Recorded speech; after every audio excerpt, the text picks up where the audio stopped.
Good evening, and bloody welcome to Summer Night Murder Mystery, the A.B.C. Murders, Episode 8. In the previous episode, we found out that there have been yet another murder, and here is the victim, so let's take a look at him.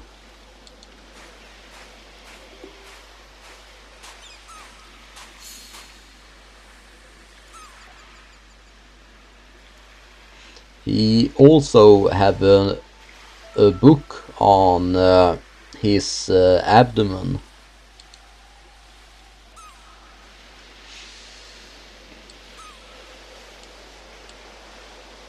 An A.B.C. guide. The murderer's customary signature, covered in blood this time. Yeah, the other ones haven't been covered in blood.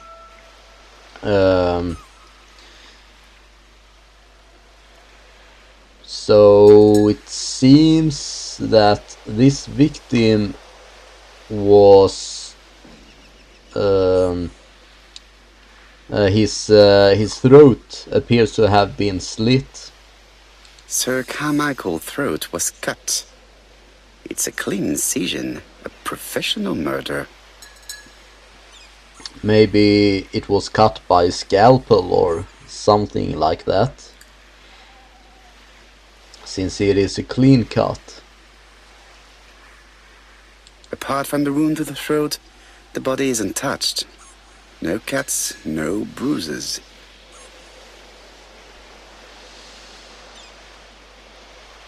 Apart from the wound to the throat, the body is untouched.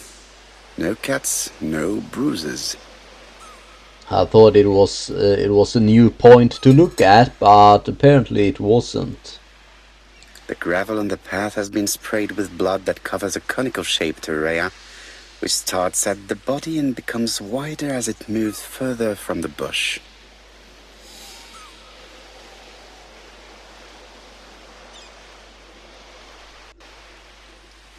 So my guess is that he was facing this direction, judging by the blood spatter when his throat was cut,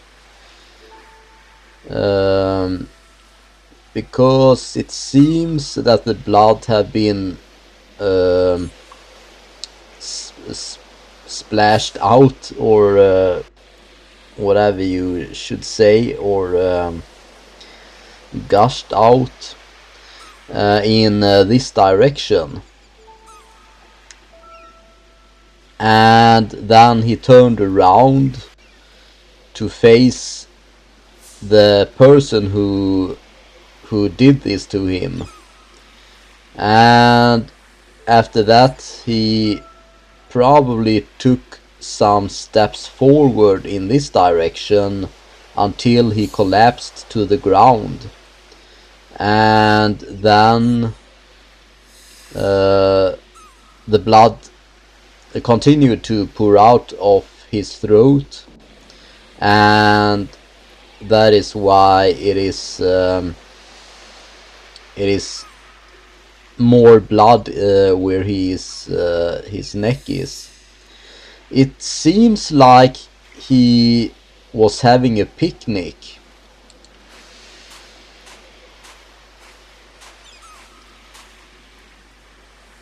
Jab has emptied the victim's pockets and has laid out their contents on this piece of wax cloth. Or maybe he didn't have a picnic then. I thought it was a picnic since it is a cloth on the ground here, but apparently it was laid down afterwards. So this is the victim's wallet, and there is the money here from this wallet, and a passport. So the reason of the murder isn't theft.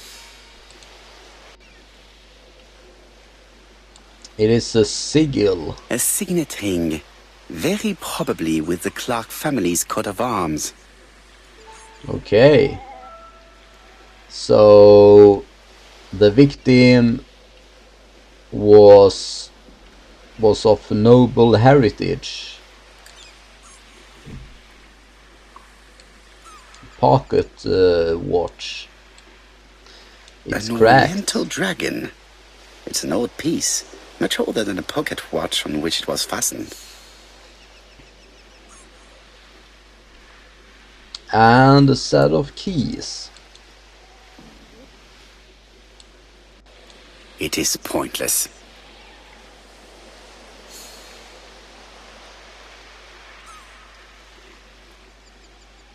Okay. Let's look over the cliffside here. This place is very calming.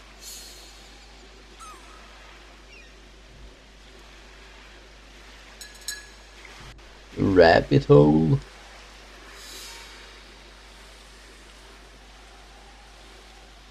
A picturesque rock and flowers. The site is exceptional. It is easy to imagine that Sir Carmichael used to enjoy stopping here every evening. Yeah, it is a really scenic view from here. So I understand why he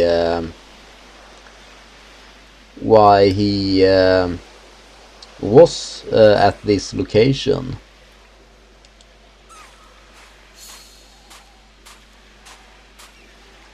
The body is just in front of a bush, one of the only bushes in the surrounding area. Well, there are bushes here as well, so I wouldn't say that it is the only, well, it is one of the only bush, maybe he said. There are more over here though.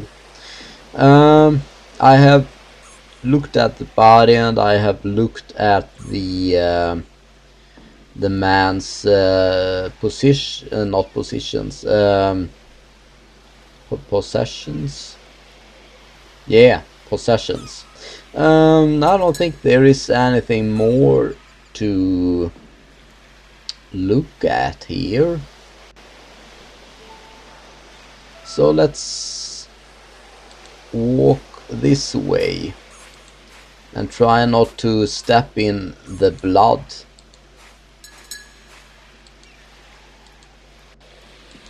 No, I don't seem to be able to walk any further.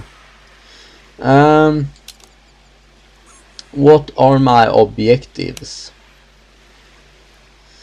Examine the crime scene.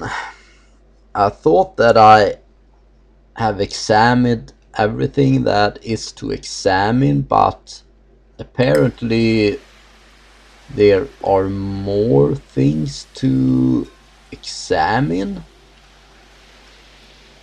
Let's see if I can walk down this way.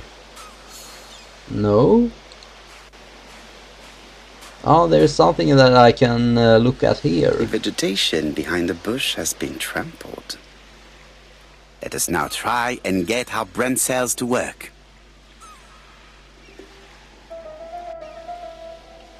What was Sir Carmichael's position when he was killed? There is a wound with a clear outline. The sown soil with blood covers a conical shaped area which extends away from the bush. I guess that is one of the observations that I should add. The body was still warm. Sir Carmichael was wearing a signet ring bearing the Clark's family coat of arms when he was found. The body was found in front of the only bush in the surrounding area.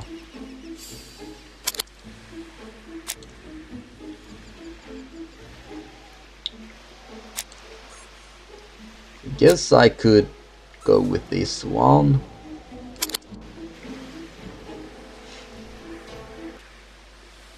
Sir Carmichael had his back to the bush when the killer cut his throat from behind. A fatal blow that sprayed blood over a range of more than 1 meter. Let us now try and get our brain cells to work. Oh, there is something that I am missing here.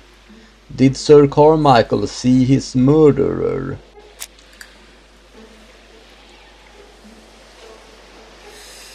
I thought that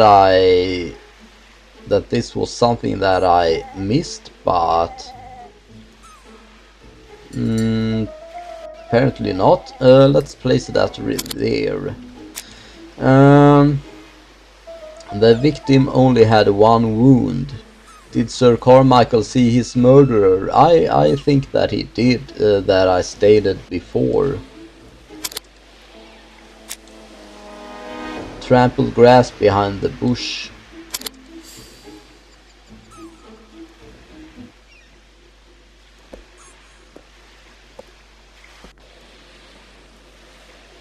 Have you finished, Poirot? Chief Inspector, many questions remain unanswered, but I am certain of one thing.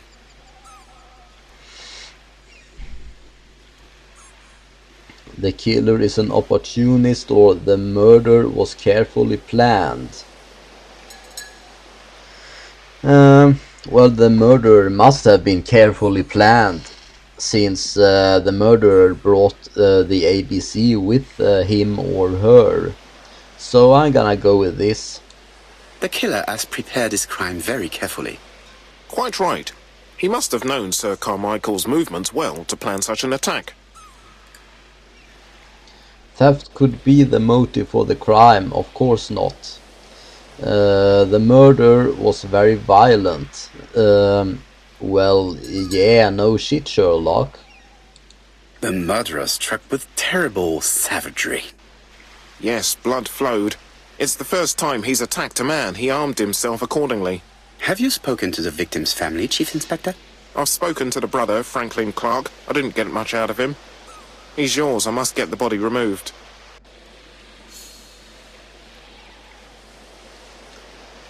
Okay, so I should speak to his brother. Question the victim's brother. The victim was Sir Carmichael Clark, or maybe I should say is. He was about 60 years old and he lived in Churston. He was a retired doctor specializing in throat and lung conditions. His throat was cut while he was out on his daily walk. It seems to be the way that he was murdered seems to be related to his line of work, since his throat was cut, and he was a specialist in throat and lung conditions. I don't think there is anyone else that I could read about here that I haven't already read about. So let's see if we can find his brother then. So the murderer probably fled in this direction, or in that direction, because the grass is trampled down here, or trampled down.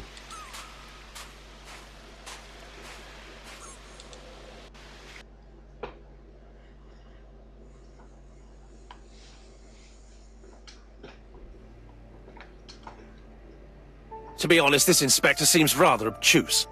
I'm counting on your friend Poirot to catch my brother's murderer.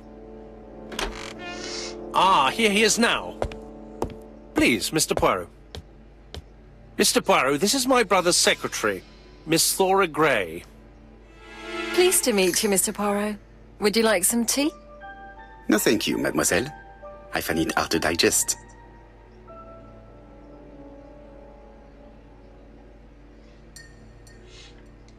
So let's observe them. Let's start with the lady. There is something elegant about her.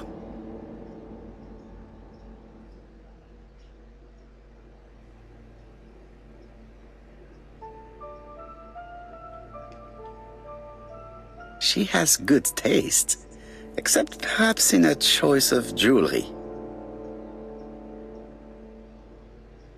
Please excuse me, I have to take care of Lady Clark. So she's leaving, but I think that I will have the opportunity to speak to her a little later. This guy is staring right at me. But maybe I can observe him anyway. And this guy right here sips on his cup of tea. Let's take a look on the table. It is not the right time. Or not. Maybe I can... No, I don't think that I can observe this gentleman. Hastings does not like very hot tea. He's going to blow on his cup for a good while before drinking. Oh, so that is Hastings. I didn't realize that. Let's see if we can observe this gentleman over here. It is a once-in-a-lifetime opportunity to question him. Okay, so let's speak to him. My brother's wife is gravely ill. You will probably want to question her, but I fear that it won't be possible today.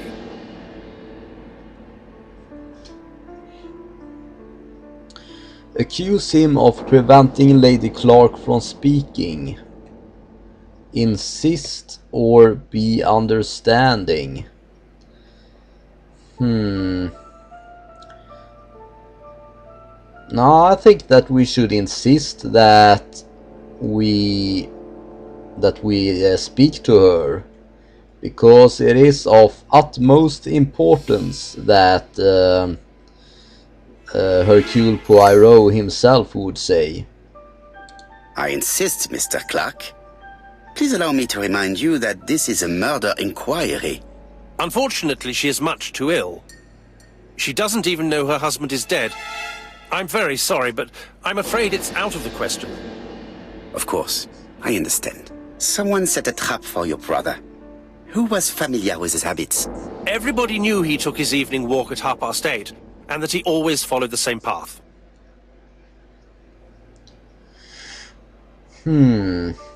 Ask what his favorite book is. What does that have to do with anything? So let's ask if it was a dark night. Was it a dark night? It was a new moon. I took a lantern. So it was you who found the body. Yes, along with the gardener. Have you seen any strangers around the house recently? No. As far as I know, nobody has been near the house.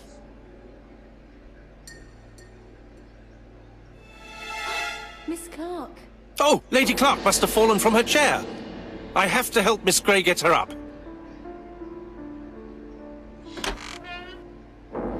Hastings, while our host is gone, let's examine the drawing room. But, Poirot, a gentleman shouldn't... I take full responsibility. All you have to do is to leave the drawing room door ajar and let me know if anyone is coming.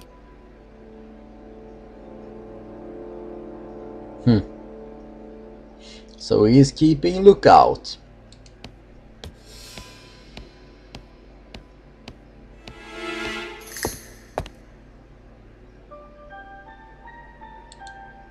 A tiger.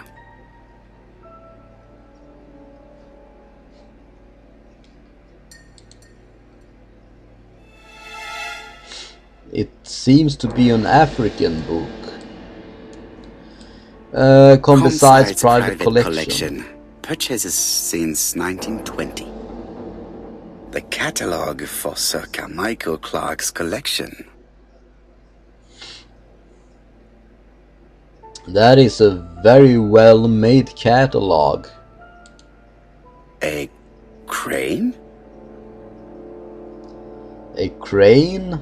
Okay, and there was an What was it again? A tiger.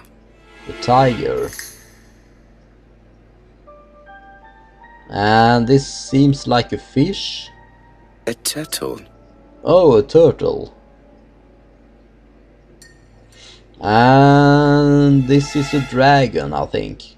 A dragon.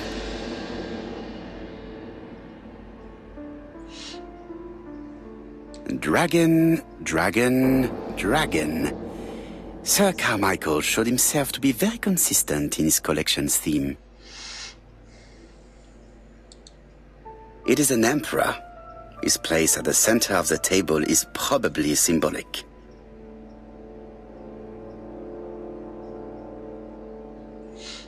Okay, so dragon seems to be a theme here. And different animals as well.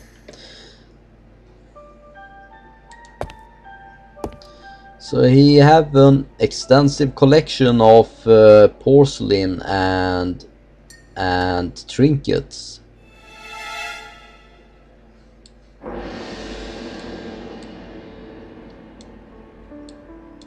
Compass, point to the south. Bronze and magnetite, Han Dynasty, circa 210 B.C., purchased in Hong Kong 1935.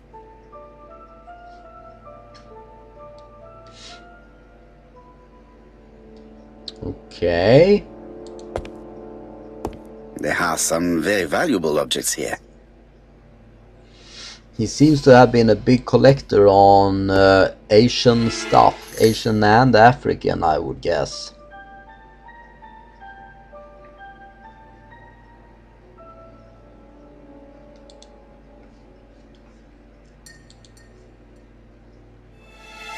But I haven't found any clues as of yet.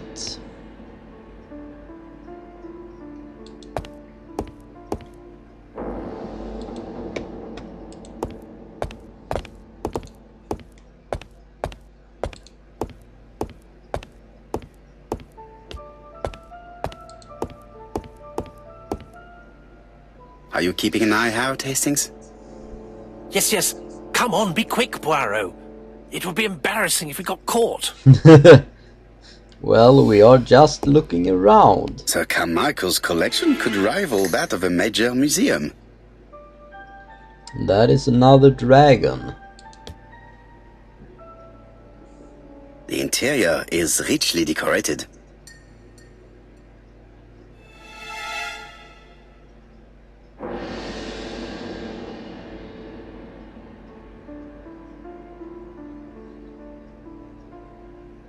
Dragon, dragon, dragon. Sir Carmichael showed himself to be very consistent in his collection's theme.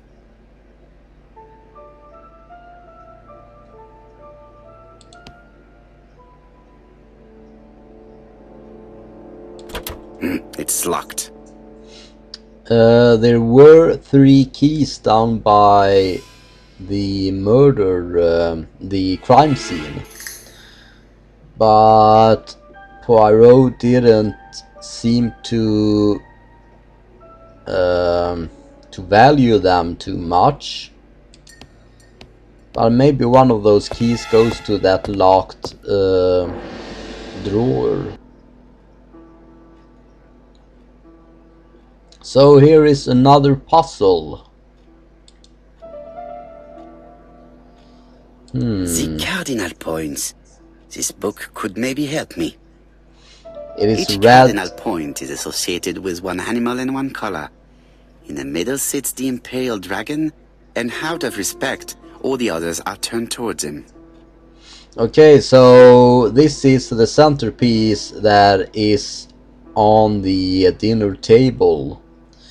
And this is the positions around the table, I think. So if I look at the plates, then I might figure out this puzzle. World representation in traditional Chinese lore. Each cardinal point is associated with one animal and one color. In the middle sits the Imperial dragon, and out of the respect all the others are turned towards him.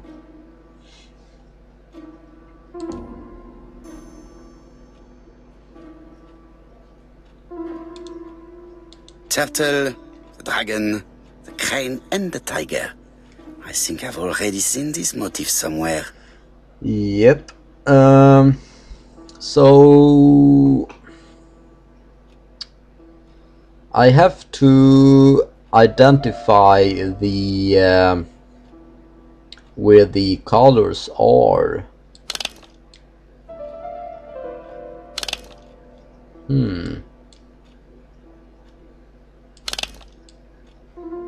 Oh, I can shift the colors.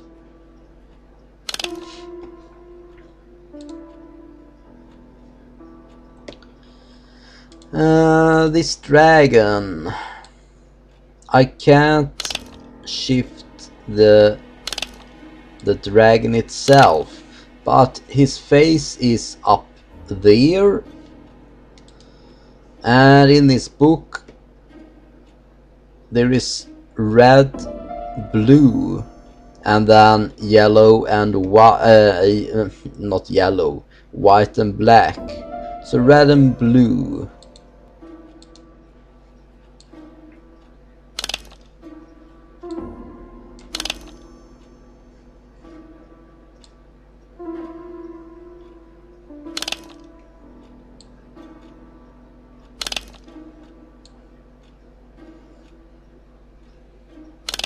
So there I have red, and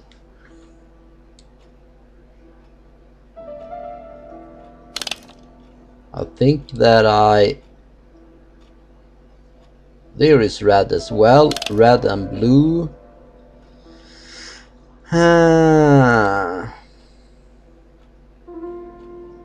And there is blue. I believe black was down here.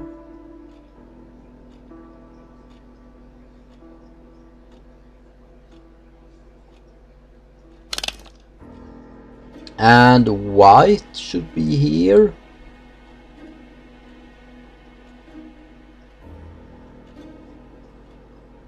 But there isn't.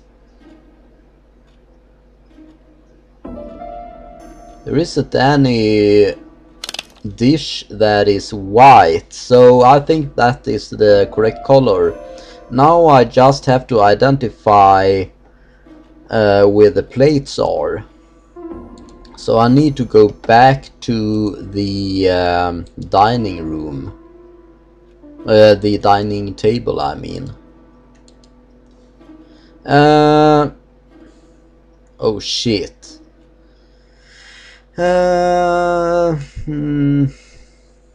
No.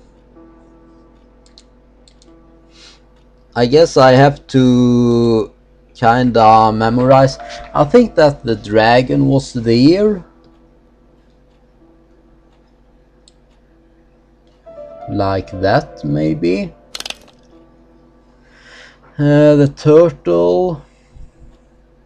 Like that. The tiger, like that, perhaps. And the whatever this is, the swan, maybe. Nope.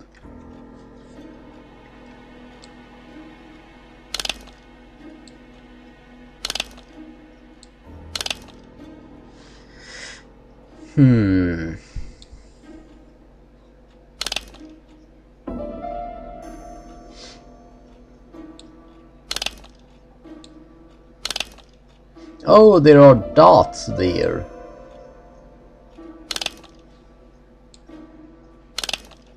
Nope.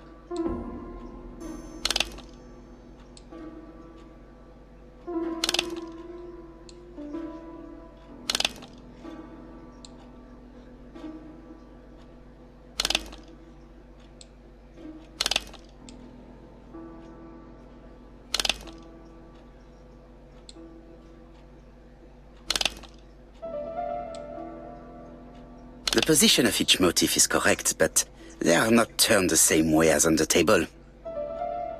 I think I heard a bang. Could it be this cupboard? Well, maybe they were positioned the correct way. This is interesting. It is a collection of knives, and one of them is missing. So the missing knife was probably the murder weapon. Or maybe not probably, but it might have been. And if one of the murder weapons was one of these knives, then the murderer must have known the victim in order to get in here and steal that knife.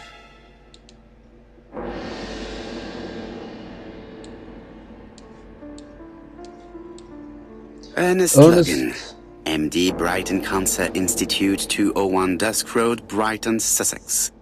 To Sir Carmichael Clark, MD, Comsite Churstone, Devon. Brighton, 1935, January the 5th. As a man of science, I owe it to you to be completely frank. Lady Clark, your wife is suffering from a generalized terminal cancer. I confess I didn't suspect anything like that during the first exams. But with the test results I have received today, there is unfortunately no place for doubt. I estimate that Lady Clark's life expectancy is no more than 1 year.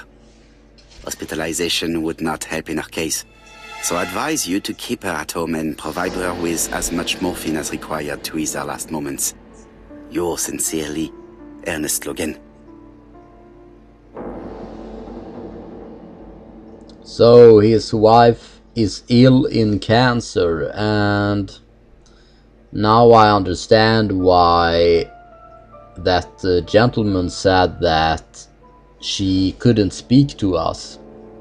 These daggers are only ceremonial weapons. I do not think that the crime weapon is here.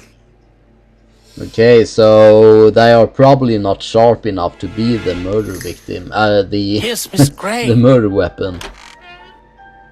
Sorry to keep you waiting. Lady Clark's condition requires regular care.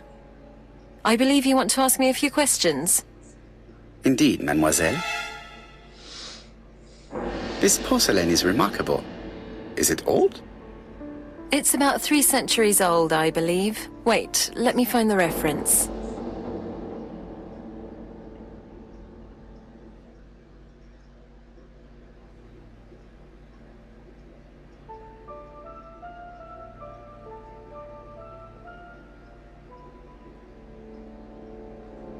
So she is checking that